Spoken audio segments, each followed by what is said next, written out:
Please share the information provided in this video. Always remember that a crucial part of removing a person's confusion is understanding his or her unique source of it. Was Jesus borrowed from ancient mythology? If the basic story of Jesus Christ shares many unlikely specific similarities to earlier mythological figures, then an argument could be made that Jesus is also a mythological figure. This is because numerous specific similarities are unlikely to happen by chance. Nevertheless, if an all-powerful God does exist, then nothing really ever happens by chance, and the question changes to why God would allow this to happen. Many today will give you a list of similarities between Jesus and mythological figures. The fundamental problem is that we usually are not given references for these lists of similarities. Therefore, we do not know where they are getting their information from. In historical study, if you want to make a claim, you must give evidence for it. Understandably, there may be a tremendous amount of references to quotations to sort through. But the problem is that a list with no references is impossible to fact check. We need the ability to go to multiple third-party sources and see if the evidence is there. Then those sources need to quote their sources. Eventually we get back to a reference to the actual ancient text. But if you give no references, we wonder if the list of similarities is fake. Furthermore, even if a studied expert in ancient mythology claims the list of similarities is fake, the person who gave the original list can simply say that the expert has not studied enough. The bottom line is that without any evidence being given, we have no way to tell who is lying. If there is no evidence for fairies, then why believe in them? If there is no evidence for these lists, then why believe in them? Please remember that television programs should give references for their claims as well. Those boring credits at the ends of the show are actually important. What we are left with is a list of similarities between Jesus and characters in ancient mythology. These lists include things like Horus being a god, becoming a man by being born of a virgin, and dying and rising again to provide salvation. The three figures of ancient mythology whom Jesus is most commonly claimed to be borrowed from are Horus of Egypt, Krishna of India, and Mithras of Rome. In the case of Mithras, the religion was actually a contemporary of early Christianity. The cult of Mithras was a secret belief system. The cult was only for men, and the more a man rose in it, the more secrets he was told. Therefore, the cult of Mithras has no writings. What we know of them comes from works of art and writings of people who oppose them. From the art, we can tell that the main event of Mithraism was Mithra killing a bull. The significance of this we do not know, but it appears to be at the center of the cult. Early Christians actually give us some of our only information about Mithraism. Early Christian apologist Justin Martyr mentions Mithraism as a satanic copycat of Christianity in his First Apology. I have actually read Justin's First Apology. It is a legal case made to the Emperor of Rome to end the killing of Christians. In Rome, one had to worship the gods of Rome or be guilty of the crime of atheism. Justin does not merely argue that Mithraism is a devil-inspired copycat of Christianity. Justin actually spends a large portion of the apology arguing that all of Greek and Roman religious thought and writings are copied from Moses and the other ancient Jewish prophets. His argument to the Emperor of Rome is that Christians are not atheists, rather that the gods of Roman worship are stolen from the writings of Moses and other prophets. The bottom line for Mithraism is that we know very little about it because it was secretive. In the case of Horus and Krishna, there is no secrecy. Rather, the problem is that these gods were so popular and widespread that many versions of their lives existed, so we are left at the mercy of experts who pore over numerous ancient texts to find the basic story for us. I will read for you the basic origin stories of Horus and Krishna.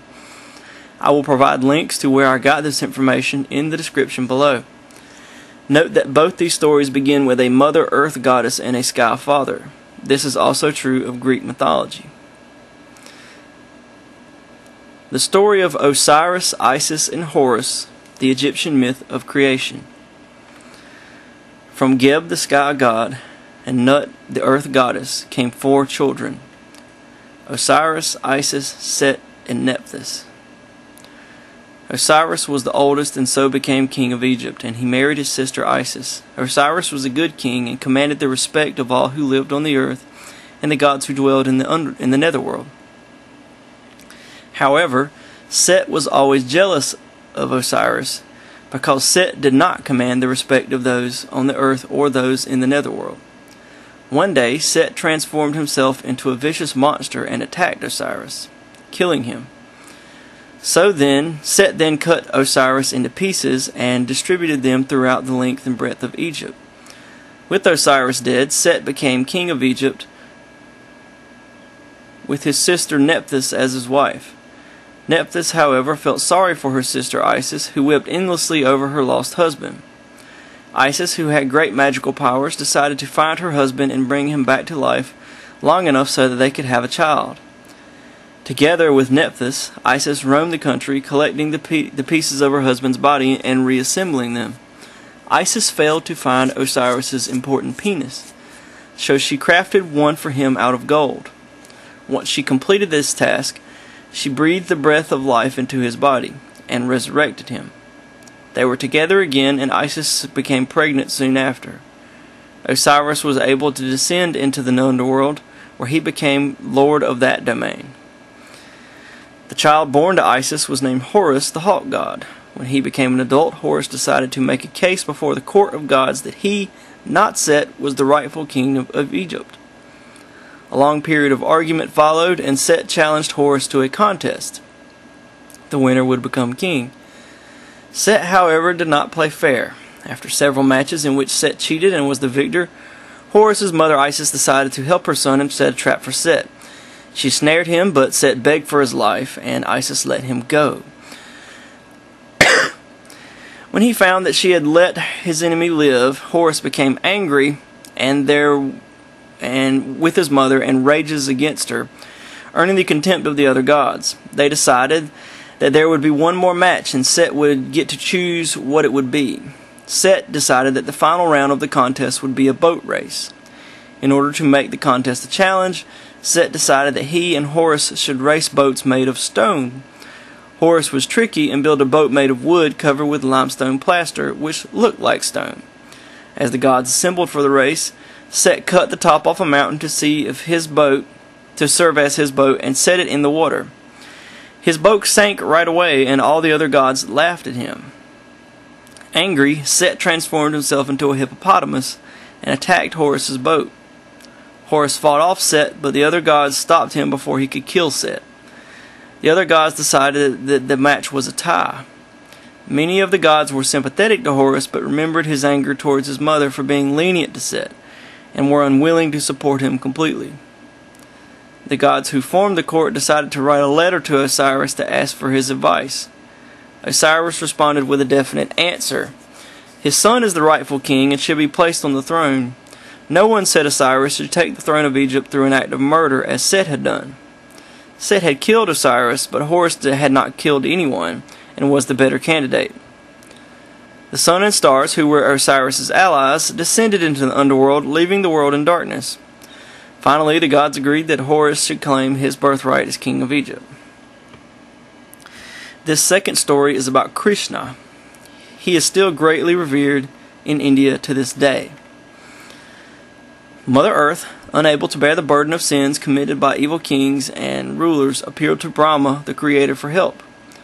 Brahma prayed to Supreme Lord Vishnu, who assured him that he would soon be born on earth to annihilate tyrannical forces.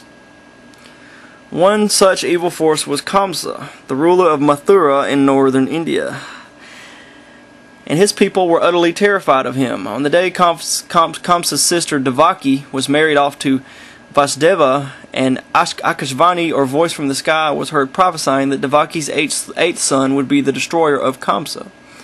The frightened Kamsa immediately unsheathed his sword to kill his sister, but Vasudeva intervened and implored Kamsa to spare his bride, and promised to hand over every newborn child to him. Kamsa relented, but imprisoned both Devaki and her husband Vasudeva. When Devaki gave birth to her first child, Kamsa came to the prison cell and slaughtered the newborn. In this way he killed the first 6 sons of Devaki. Even before her 8th child was born, Devaki and Vasudeva started lamenting its fate and theirs. Then suddenly Lord Vishnu appeared before them and said he himself was coming to rescue them and the people of Mathura. He asked Vasudeva to carry him to the house of his friend, the cowherd chief Nanda, in Gokula right after his birth, where Nanda's wife Yashoda had given birth to a daughter. He was to exchange his boy and bring Yashoda's baby daughter back to the prison. Vishnu assured them that nothing shall bar your path. At midnight on Ashtami, the divine baby was born in Kamsa's prison. Remembering the divine instructions, Vasudeva clasped the child to his bosom and started for Gokula, but found that his legs were in chains. He jerked his legs and was unfettered. The massive iron-barred doors unlocked and opened up. While crossing the river Yamuna, Vasudeva held his baby high over his head. The rain fell in torrents and the river was in spate. But the water made way for Vasudeva, and miraculously a 5-mouthed snake appeared and followed him from behind and provided shelter over the baby. When Vasudeva reached Gokula, he found the door of Nanda's house open. He exchanged the babies and hurried back to the prison of Kamsa with the baby girl.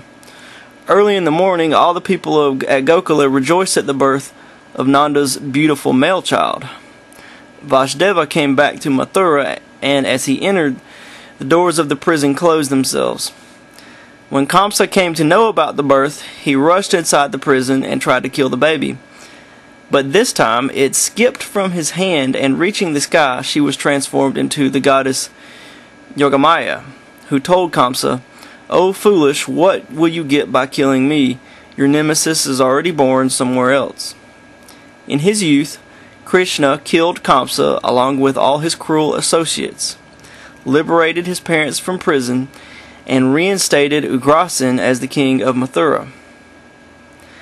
I hope this video was enjoyable and informative. New videos every Monday and Friday. Thank you for your time.